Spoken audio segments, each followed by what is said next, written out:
Welcome to the software lesson for Thread Tangle. In this lesson, Catherine Artinas has taught us how to create a thread tangle on purpose. And by thread tangle, she doesn't mean one of those nasty ones that you need special knives to get it cut loose. What she's talking about is a thread version of the popular art form called Zentangle. It's fun, it's creative, and let's don't waste any more time talking about it. Let's get started.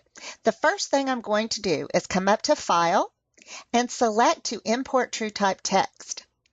I select the letters that I want to use. In this case, I'm going to use the letter M and the letter S. Then I click on the three dots next to the font displayed, and it brings up all of the TrueType fonts that live out there on my computer. The one she used for this one was called Harlow. Let's scroll down to the H's. And, whoops, Harlow Solid. And there it is right there. Really, the hardest part of this lesson is going to be deciding which font you want to pick. Pick one that's kind of bold. It will create an outline of it. You need to have that bold space in there so that you can do a thread tangle in the parts that you divide up. So let's just go with Harlow Solid. I'm going to click OK and OK again. It brings up those two letters for me on my screen as artwork. If you see here, I've got two letters of artwork. The first thing I'm going to do is select those, is to combine those letters. Let's zoom in so we can see a little bit closer. I'm going to take the S and marry it up with the M here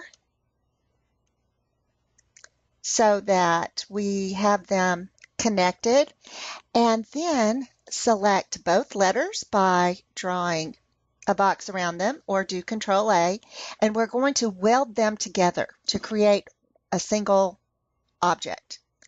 And there we go. Now, if we look over in our sequence box, you see we have one artwork now instead of two. Now, before we go any further, we need to resize our monogram. So let's select it. Click on the Transform tab in your Properties box. We'll make the width 5.5 inches. Oops, 5.5, not 5,5. And because Maintain Aspect Ratio is on, it will adjust the height accordingly. And we click Apply. And Center Origin. And now we have our monogram created in the size we want. The next thing we're going to do is select it, right-click, copy, right-click, paste. So now you see I've got two copies of it. I'm going to change the second one that's selected here to red. And the first one I want to lock into place, okay, because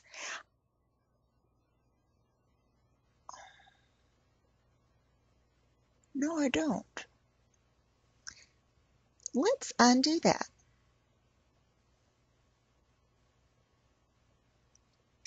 Now, the next thing I'm going to do is divide this up into sections. To do that, it's very simple. With it selected, I can select my Slice tool. Now, the Slice tool works very simply. We're just creating a slice line in the design. It doesn't actually break it apart. We can do that later. But you just take and put the little cross over one side of it, hold your left mouse key down, and drag and let go. And you can do it in any sequence you want to.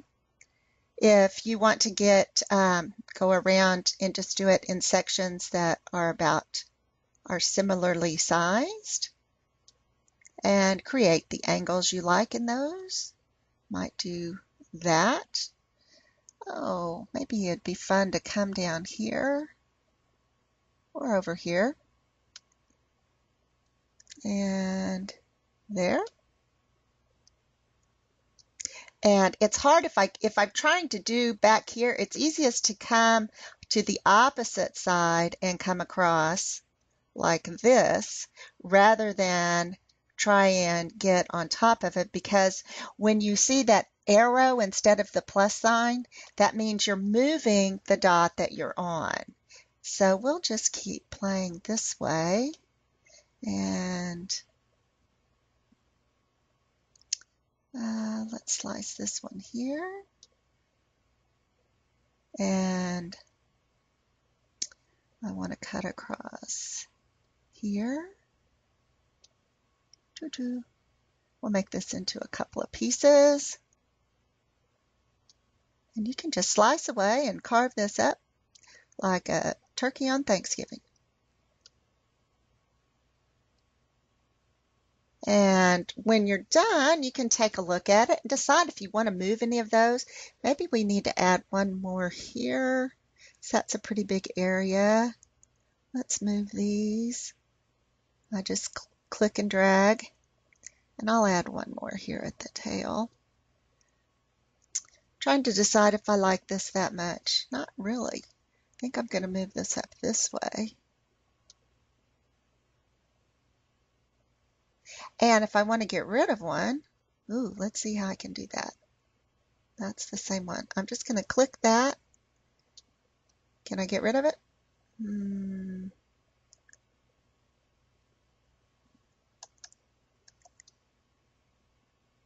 Nope, but I'm going to, let's just make it an extension off of that one. I'm going to move this one down this way. No, I don't like that either. I'll make that there. And which one is that?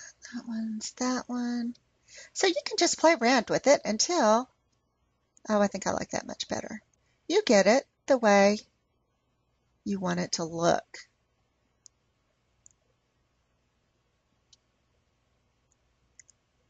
And they can be variable sized. You kind of want about, a similar size to them, but not necessarily exactly as much space. You just need to have them big enough so that you'll see the design. And I think I'm going to split that one right there. Okay, very good.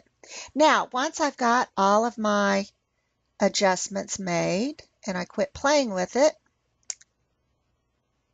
then, I really want another one in here. I'm going to add one more. Okay.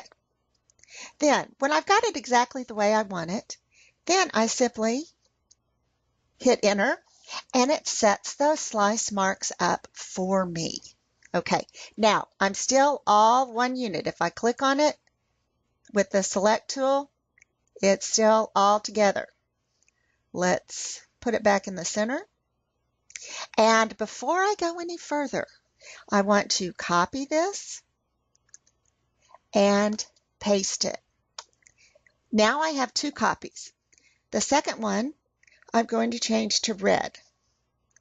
And the first one, I'm going to leave it as is in blue, but I'm going to, in the properties box over here, I'm going to lock it. I want it to stay there exactly where it is. Okay? I don't want it to move. I don't want it to break apart. So now, leave that alone for now. We'll select the red. We'll select the red and right-click and say break apart. Now, each one of these is its own separate section.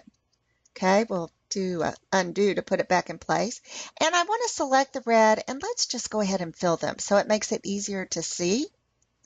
And you can see the slice marks in it, but I'm also going to change their colors. Let's make, okay, if the first one's red, we'll make the next one green, then orange, then yellow, and light green, light brown, purple. Now, I can either recycle the same colors. Oops, and it looks like I moved that one. I want it to be back where it was. Okay. Or I can just add more colors here. I'll just add a bunch more. See which ones we need. Okay, so we finished on purple. We'll do the blue. Select the next color. Do the yellow. Next section. Select the light pink.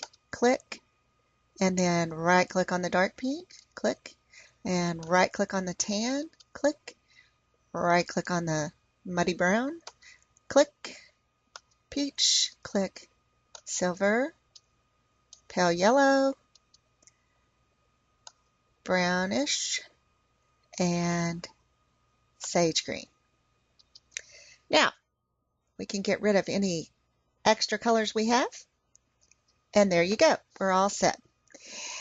Now, the next thing I want to do is convert these to stitches.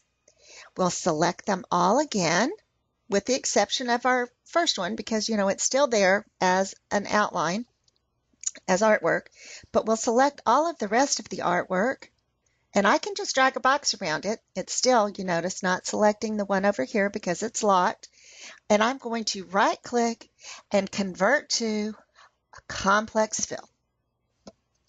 Now, if I look at this in 3D, you'll see all of these are just a standard fill and a different color. The next thing I want to do with that is convert them into motifs, more open stitches. And we'll just start with the first one. Click on motif, select a motif, and this one's nice. Apply. We can make the pattern length larger if we like, so that you see it a little bit more. Oh, that one's kind of cute. Then move on to the next one. Change it from a standard to a motif. Then select another motif. You can change the size if you want, and apply. Okay, don't worry about the outlines around them just yet. Okay, we'll come back to that. And continue with all of these until, let's do a motif. You have them all done. Now we have enough motifs that it's highly unlikely that you will ever divide this into enough sections that they won't be all unique. And you can make it whatever size you choose to and click apply. We can even do some different things, such as instead of a standard fill, we could do a wave fill and click apply. Oh, I kind of like that. And we could even make it further apart by just changing the density. Instead of a 2-point density, let's make it 3. And your lines get a little bit further apart. But it does reflect the shape of that particular design or the wave. You can change a wave as well. Let's do this one as the wave. And this is a great way to learn all of your different fill stitches. Let's change that to 3 and apply. Now, if you want to change the way the wave waves, with it selected, click on the shape tool. Now that gives you your lines there, so you can make that, if you want it to reflect kind of the end of that point, you can do that. That's kind of fun. I like that. And we'll just continue with selecting with our select tool, changing it to a motif, or we could do a shape. Let's do a shape with this one and do an oval. That's kind of fun, although I don't think I want it right next to the wave one. So let's make that a motif. And that should look nice. Apply. If you want to change the direction that your motif goes, click on the shape tool. And then you can change your angle line. So if I want this to go the same direction, I can do that, which gives you a completely different look. I can come back here and change this one so it follows more that shape, or flip it the other way. So it's up to you on how you want to make your designs look, and they can look very different even with the same motifs. So come back and select, switch it to, Let's see what contour does. And apply. I'm not sure I care for that too much. With this particular thing, I could do stippling, which is, that's very small, but if we change our stitch length, I mean, it's too small, and our density to, let's make it a 1 and see what happens. Then we get some, I kind of like that. That's fine. And I'm going to keep working my way around doing different things. We'll do motifs. Really does give me the most different options. Oh, I like that little, looks like spider legs. And we can change the direction of them. Let's change it to go across and make them bigger.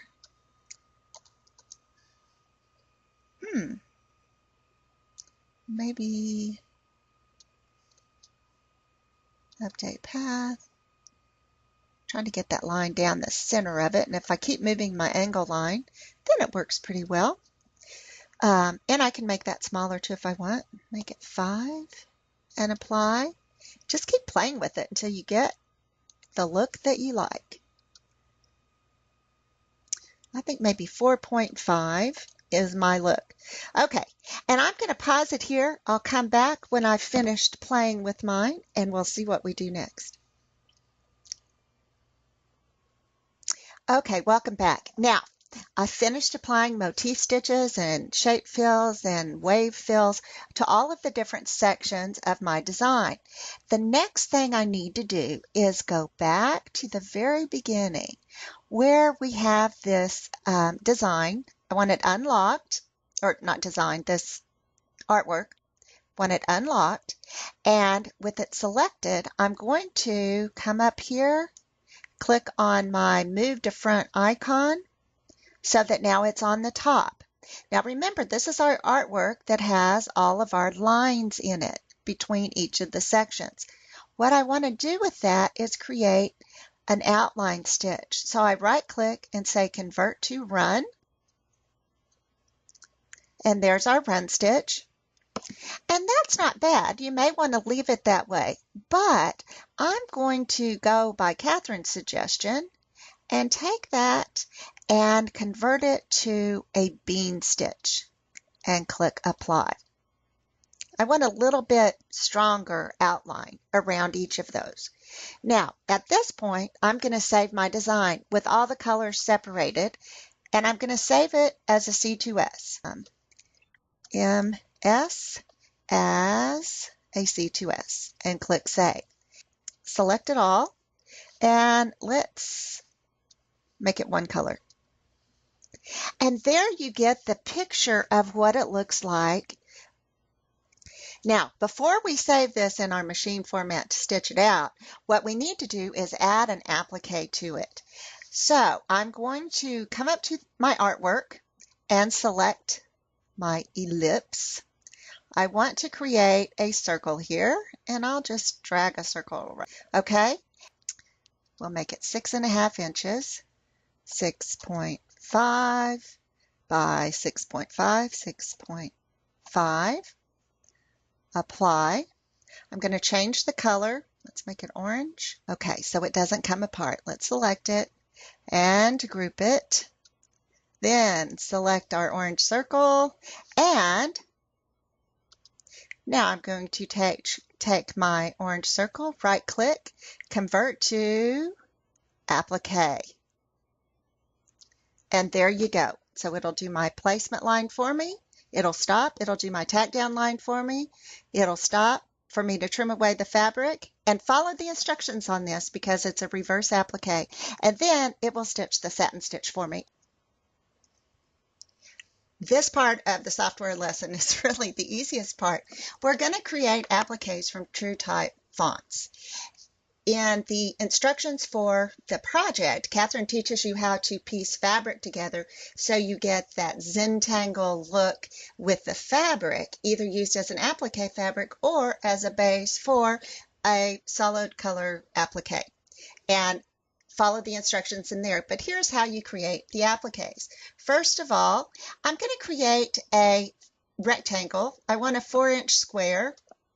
So I create a 4-inch square. Two of these are going to fit in that 4-inch square.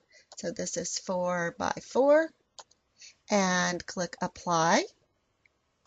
And let's center that in here. Then I'm going to go to my file and create or import TrueType text. I'll select a letter. I'll do an M in lowercase and select a font. Now she used, I think, Century Schoolbook, which is a very nice one to use. Another good one is this Cooper. See here, Century Schoolbook. That's a nice one. We can select that. Cooper is another one that right here is a good one to use.